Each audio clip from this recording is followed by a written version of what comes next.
नमस्कार मंडळी, रोहिणी होम किचनमध्ये मी रोहिणी तुमचे मनापासून स्वागत करते। होळी जवळ आलेली आहे आणि आता आपण आज बघणार आहोत मावाची करंजी किंवा याला गुजिया देखील असं म्हटलं जातं। तर सुरुवात करूया होळी विशेष मावा करंजीला। तर सुरुवातीला आपण करंजीसाठी कणिक मळून घेणार आहोत। तर इथे मी 2.5 वाटी मैदा घेतला आहे। तो छान चाळणीने चाळून घ्यायचा आहे, म्हणजे जेणेकरून काही घाण असेल तर ती निघून जाईल। चाळणीने छान चाळून झाल्यानंतर इथे थोडंसं मीठ घेतलंय आणि 3 चमचे मी साजूक तूप टाकून घेतले आणि त्यानंतर हातावर असं पीठ घेऊन सगळीकडे तूप आपल्या पिठाला लागेल इतपत आपल्याला चोळून घ्यायचं आहे। या पद्धतीने गोळा वळला ते समजावं आपलं तूप सगळीकडे व्यवस्थित लागलंय। इथे मी दूध आणि कणिक भिजून घेणार आहे। तर दूध हे रूम टेम्परेचर आहे, कोमट वगैरे नाही करून घेतले। तर थोडं थोडं टाकून आपल्याला हे कणिक मळून घ्यायचे आहे। तुम्ही पाण्याने देखील कणिक मळून घेऊ शकतात किंवा दुधाचा फक्त वापर केला तर तसंही चालेल। इथे मी थोडं पाणी आणि दूध वापरून मी कणिक मळून घेणार आहे। कणिक ही आपण नेहमी पोळींसाठी मळतो त्याच पद्धतीने मळून घ्यायचे। खूप सॉफ्ट नाही किंवा खूप कडक देखील नाही, अगदी नॉर्मल अशी आपल्याला कणिक जी आहे ती मळून घ्यायची आहे। आणि या पद्धतीने असा हाताने प्रेस करून करून आपल्याला छान मळून घ्यायची, म्हणजे जेणेकरून आपलं करंजी जी आहे ती सॉफ्ट होईल। कणिक छान मळून झाल्यानंतर कणिकेला आपण रेस्ट करण्यासाठी ठेवून देणार आहोत। तर इथे मी कढईमध्ये थोडंसं तूप घेतलं आहे, 2 चमचे। त्यामध्ये कापलेले काजू, बदाम आणि चारोळ्या टाकून घेतल्यात। हे छान आपल्याला तुपावर परतून घ्यायचे आहेत। परतून झाल्या की काढून घ्यायच्या। पुन्हा त्याच कढईमध्ये 3 चमचे साजूक तूप घालून यामध्ये पाव वाटी आपल्याला रवा घालून घ्यायचा आहे।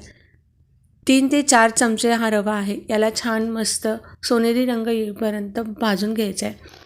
त्यानंतर पुन्हा 2 चमचे तूप टाकून यामध्ये आपल्याला मावा टाकून घ्यायचा आहे, म्हणजेच खवा आपल्याला टाकून घ्यायचा आहे। खवा छान परतून घ्यायचा आहे। खवा टाकल्यानंतर तो या पद्धतीने मेल्ट होत जाईल।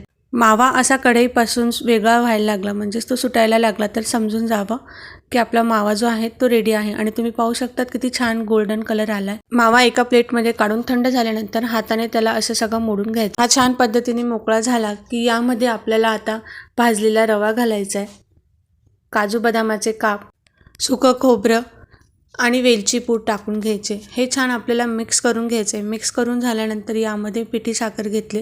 पिठी साखर ही थोडी थोडी घालून घ्यायची, ज्या पद्धतीने तुम्हाला गोड आवडत असेल त्या पद्धतीने टाकून घ्यायचे आहे।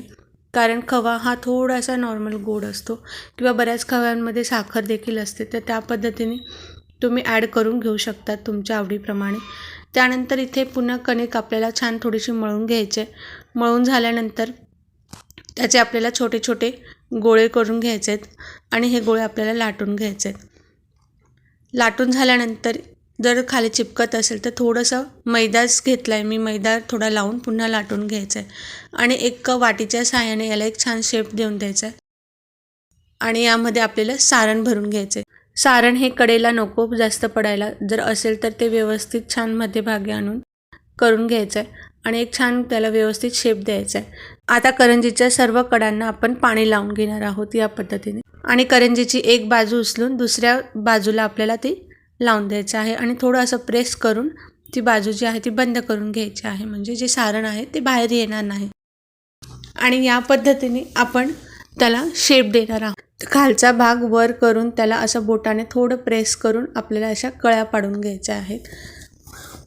तर या पद्धतीने अगदी सोपी पद्धत आहे, खूप अवघड नाही आहे। पूर्वी ज्यावेळी करंजीचे साचे मिळत नव्हते तर या पद्धतीने केले जायचे आणि आज देखील बरेच भागांमध्ये याच पद्धतीने करंज्या केल्या जातात किंवा गुजिया केल्या जातात।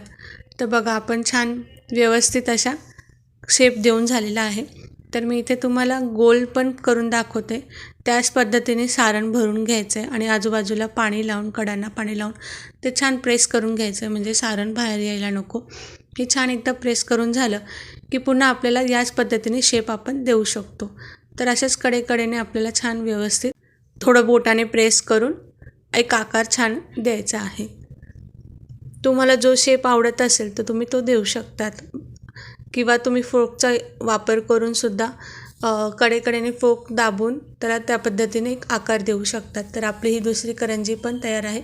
याच पद्धतीने आपण सगळ्या करंज्या करून घेणार आहोत।